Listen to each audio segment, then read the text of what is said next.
ಇದೇನು real estate ಏಜೆಂಟಾ ಏನಿದೆ ಹೆಸರು? ರಿಯಲ್ ಎಸ್ಟೇಟಾ? ಇದೇನು ಗೌರ್ಮೆಂಟಾ? ಇಲ್ಲ KDBನ?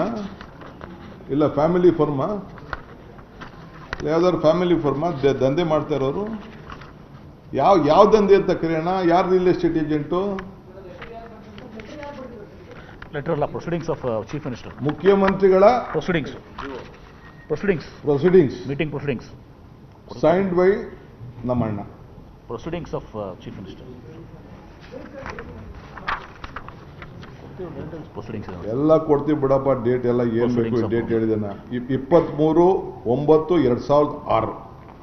ಪ್ರೊಸೀಡಿಂಗ್ಸ್ ಓದ್ಬಿಡಿ ಸರ್. ಪ್ರೊಸೀಡಿಂಗ್ಸ್ ಆಫ್ ದ ಓದ್ಬಿಡಿ. Proceedings of the meeting under the chairmanship of honourable chief minister. But date ಪಾಪ ತಮಗೆ ಇನ್ಫಾರ್ಮೇಶನ್ ಇದೆ, ತೆಗೆದುಕೊಳ್ಳಿ.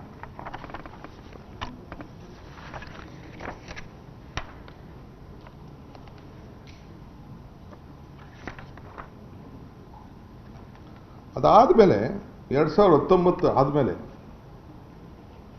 ನಮ್ಮ ಮುಖ್ಯಮಂತ್ರಿಗಳಾಗಿದ್ದಂಥ ಯಡಿಯೂರಪ್ಪನವರು ಕೂಡ 2019ರಲ್ಲಿ, ಆಗ 21 ಇರ್ತಾರೆ, ಆಗ ಅಶೋಕ್ರವರು ಕೂಡ ಸಚಿವರಾಗಿರ್ತಾರೆ.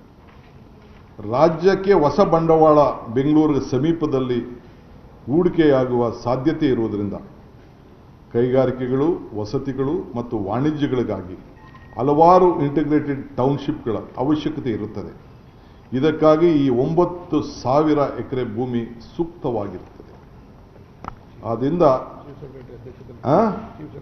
ಚೀಫ್ ಸೆಕ್ರೆಟರಿ ಅಧ್ಯಕ್ಷತೆಯಲ್ಲಿ ಒಂದು ಕಮಿಟಿ ಮಾಡಿಬಿಟ್ಟು ರಿಪೋರ್ಟ್ ತರಿಸ್ಕೊಂಡು ಆ ಪ್ರದೇಶದ 35% ಕೈಗಾರಿಕೆ, 30% ವಸತಿ, ಉಳಿದ ಭೂಮಿಯನ್ನು ಇತರ ಉದ್ದೇಶಕ್ಕೆ ಮಾಡಬೇಕು ಅಂತೇಳಿ ಅವ್ರಿಗೆ ಆಗ ಅವತ್ತು ಮಾರ್ಗದರ್ಶನವನ್ನು ಕೊಡ್ತಾರೆ. ನಾನು ಜಾಸ್ತಿ ಮಾತಾಡೋಕ್ಕೆ ಹೋಗುವುದಿಲ್ಲ. ಜಾಸ್ತಿ ಪ್ರೆಸ್ ಕಾನ್ಫರೆನ್ಸ್ಗೆ ಪಾಪ ನನಗೆ ಇಷ್ಟ ಇಲ್ಲ. ವಿಧಿ ಇಲ್ಲ, ಹೇಳಲೇಬೇಕು.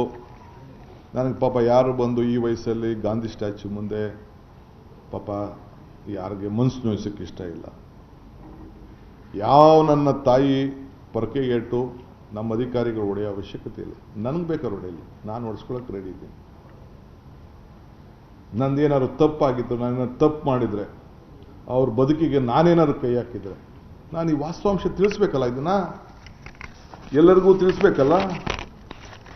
ನಾನು ಹೇಳ್ತಾ ಇದ್ದೀನಿ, ನನ್ನ ರೈತರ, ನನ್ನ ತಾಯಿಂದಿರಿಗೆ ನಿಮ್ಮ ಹತ್ರ ಎಲ್ಲ ಮಾತಾಡಿದ್ದೀನಿ, ನೀವೆಲ್ಲ ಬಂದಿದ್ದೇನೆ ಅಂತ.